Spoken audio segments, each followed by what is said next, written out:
The second reading comes from the book of Esther, chapter 7. So the king and Haman went in to feast with Queen Esther. On the second day, as they were drinking wine, the king again said to Esther, "What is your petition, Queen Esther? It shall be granted to you. And what is your request, even to half my kingdom? It shall be fulfilled." Then Queen Esther answered, "If I have won your favor, O king, and if it pleases the king, let my life be given to me. That is my petition. And the lives of my people, that is my request. For we have been sold, I and my people, to be destroyed, to be killed, to be annihilated. If we had been sold merely as slaves, men and women, I would have held my peace, but no enemy can compensate for this damage to the king." Then King Ahasuerus said to Queen Esther, "Who is he? Where is he who is presumed to do this?" Queen Esther said, "A foe and an enemy, the wicked Haman." Then Haman was terrified before the king and the queen. Then Harbona, one of the eunuchs in attendance, said to the king, "Look, the very gallows that Haman has prepared for Mordecai, whose word saved the king, stands at Haman's house, 50 cubits high." And the king said, "Hang him on that." So they hanged Haman on the gallows that he had prepared for Mordecai. Then the anger of the king abated. Mordecai recorded these things and sent letters to all the Jews who were in all the provinces of King Ahasuerus, both near and far, enjoining them that they should keep the 14th and 15th day of the month Adar as days on which the Jews gained relief from their enemies, and as the month that had been turned for them from sorrow into gladness, from mourning into a holiday, that they should make them days of feasting and gladness, days for sending gifts of food and presents to the poor. This is the word of the Lord. Thanks be to God. Have you ever sat in complete silence? Silence so sheer that you can start hearing the blood pulsing through your veins? Or what about darkness? Have you ever been in darkness so dense that you can't see your hand move in front of your own face? You know, darkness is not a thing unto itself. Darkness is just the absence of light. Same with silence. Silence isn't a thing, it's just the absence of sound. Many say that evil is just the absence of goodness or of God. Absence, for all that it is not, can still leave a lasting mark on one's life. Elie Wiesel knows this absence well. In his famous book, Night, he tells of being a Jew in the midst of the Holocaust, caught in Hitler's plan to destroy, to kill, to annihilate the entire Jewish people. In describing his first night at Auschwitz, Wiesel wrote of remembering the absence in that place. He said, "Never shall I forget that night, the first night in the camp that turned my life into one long night. Never shall I forget those flames that consumed my faith forever. Never shall I forget the nocturnal silence that deprived me for all eternity of the desire to live. Never shall I forget those moments that murdered my God and my soul and turned my dreams into ashes. Never." In some places and in some times, indeed, it seems like God is absent. In the book of Esther, God seems absent. God seems absent while the wicked Haman, the highest of the king's officials, seeks to destroy and kill and annihilate all of the Jews while they live in exile. There is no mention of God in the entire book of Esther. God never speaks, nor is God ever spoken to in the whole book. In the book of Esther, God seems absent. In different times and places, the absence of God in the book of Esther has caused Christians to overlook the story at the least, or to write it off as a godless tale at the worst. Why would a story of palace intrigue make it into the canon, into the Bible? I wonder if imagining the story through the eyes of its namesake, Queen Esther, I wonder if we imagine the story through her eyes, if we can discover why this story, why this book made it into our Bibles. Imagine it with me. Queen Esther is queen of Persia. She lives comfortably in a lush palace with sets of attendants and ladies in waiting. One day, Hathach, one of the chief messengers, comes to her with a message from her adopted father, Mordecai. He says the power-hungry Haman seeks to annihilate all of the Jewish people, and now he has bribed the king to make it happen. Do something, says Mordecai. Beg and plead on behalf of your people. Indeed, Esther does sit in a position of power, being queen over all that lies between India and Ethiopia. Yet she knows exactly where her power stops, and that is with King Ahasuerus. King Ahasuerus is a buffoonish, unprincipled, laughable man, and written that way throughout the book of Esther. But Esther surely never lets the fate of the last queen slip from her mind, dismissed for not coming at the king's inebriated whim. The queen surely thinks to herself, my position and safety are only secure as long as I please and obey the king. I am an orphaned Jewish woman in exile. The fact that I sit as queen over all of Persia, well, that's fortunate enough. I shouldn't push my luck. So Esther responds to Mordecai, saying, everyone knows that my mission would fail. Anyone who enters into the king's presence unbidden will be killed. That is the law.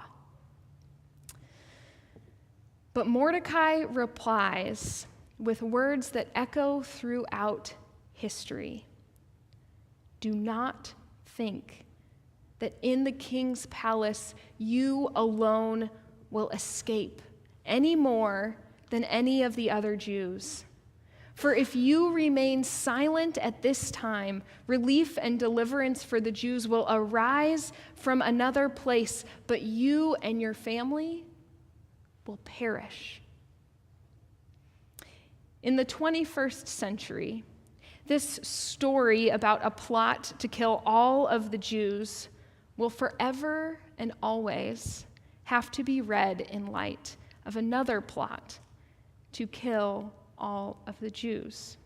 We will forever have to hold the story of Esther in the light of the Holocaust. That another time when the Jewish people were under great threat. Mordecai's words, do not think that you alone will escape, echo throughout history and resonate with words that one Lutheran pastor said after the Holocaust. He said this, first, they came for the socialists, and I did not speak out because I was not a socialist. Then they came for the trade unionists, and again I did not speak out because I was not a trade unionist. Then they came for the Jews, and I did not speak out because I was not a Jew. And then they came for me, and there was no one left to speak up for me. when wrongdoing and evil occur, do not think that it is not your business. Do not think that it has nothing to do with you. Do not think that you are powerless to make a difference. Do not think that you alone will escape. But that's not all that Mordecai says to Esther. He finishes with this. He says to her, "Who knows? Who knows? Perhaps you have come to royal dignity for a time such as this." Notice he doesn't say, "God has ordained it, that you will be the queen to save your people." He simply says, "Who knows? But perhaps." So Esther receives this word and takes it in and decides to go to the king, though it is against the law. And she says, "If I perish, I perish." After 3 days of fasting, she puts on her royal robes and takes one step after the other, walking toward the unknown. Who knows what will happen? In a few short steps, she will find out if she is condemned to death or if she has walked through the first door towards saving her people. Well, Esther does walk into the king's presence, and she gets lucky. Not only does the king spare her life, though she broke the law, but the king is excited to see her and hastily offers her anything she wants, up to half of his entire kingdom. But Esther is cunning. She flatters the king, suggesting that if he desires to know her request, he will come to dinner that night and bring Haman. By the time he offers her half of his kingdom for the third time, Esther knows she's got him in the palm of her hand. And this is where she gently makes her full request. "If I have found your favor, and if it pleases you, spare my life and the lives of my people." The king, having somehow forgotten that he himself gave Haman permission to seek to destroy all the Jews, says, Who's done such a thing?" Here, Esther shifts from subtle and nuanced to direct and condemning. "A foe and enemy," she says, "the wicked Haman." Haman had been at dinner feeling quite proud of his exclusive invite with the king and the queen.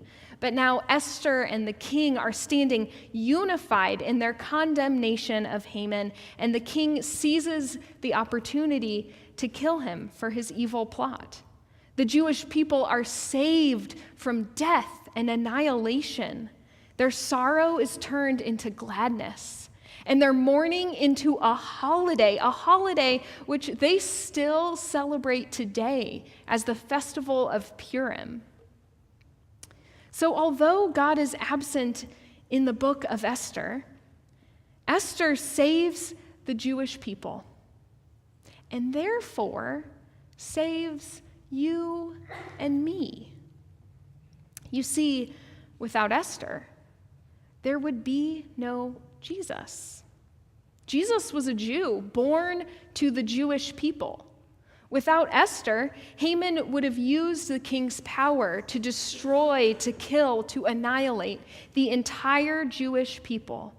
That would have meant no Mary, no Jesus, no Paul, no Christianity, no First Presbyterian Church.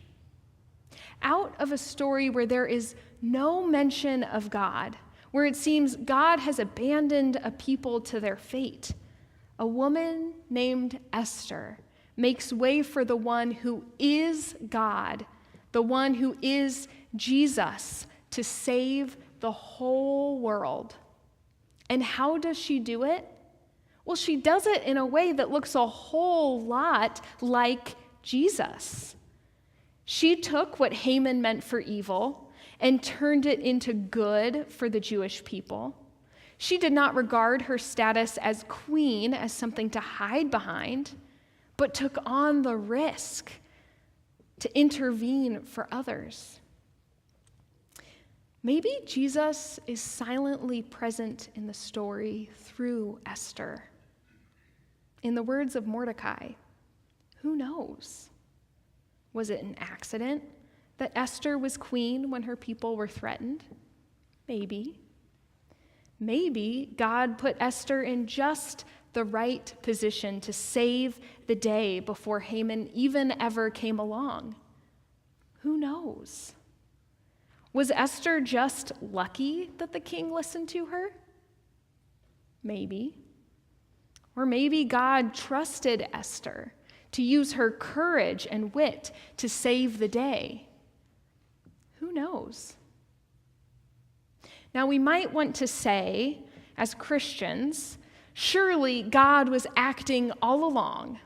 And if it was any other book of the Bible, that would be a perfectly fitting thing to say. But the book of Esther doesn't point to God's action or intervention at all. It only asks the question, saying, who knows? So why should an entire book of the Bible include no mention of God whatsoever? Well, because there are times when it feels like God is absent. Maybe you've already experienced that in your life, or maybe you're there right now. Maybe you've suffered the loss of someone. Maybe you look at the chaos and the violence in our world and think, God, how could you have let it get to this place? Are you even close to us? Maybe you've read Elie Wiesel's story in the book Night, or maybe you've studied the stories of the Holocaust and you have been struck to the core by the horror of it and thought, where, God? Where are you? Or maybe you've watched the hurricane destroy our coast all weekend and thought, why, God? Why is this happening to people we love, to places that are dear to our hearts? Why, God? Everyone at some point will look into the void, even if just for a moment, and see nothing, not even God. Even Jesus did when he hung from the cross and cried out, my God, why have you forsaken me? Sometimes we simply don't know what God is doing or where God is. It is not surprising then that the Jews who decided to compile our Old Testament put in a book about what happens when it feels like God is absent. Because it happens, and it is a part of faith. In those times where God feels absent, where we find ourselves feeling around in the darkness, or where we long to hear any just whisper of a word from God, but hear nothing. In those times, we can look to Esther for the courage to do what is right, for the strength to speak out, and for the gumption to get it done. And when we look back, we may not know whether we just got lucky or if God was at work, or if there is absolutely no difference at all between the two. But we will know we're in good company with Esther and the many others who have whispered with wonder the words, who knows?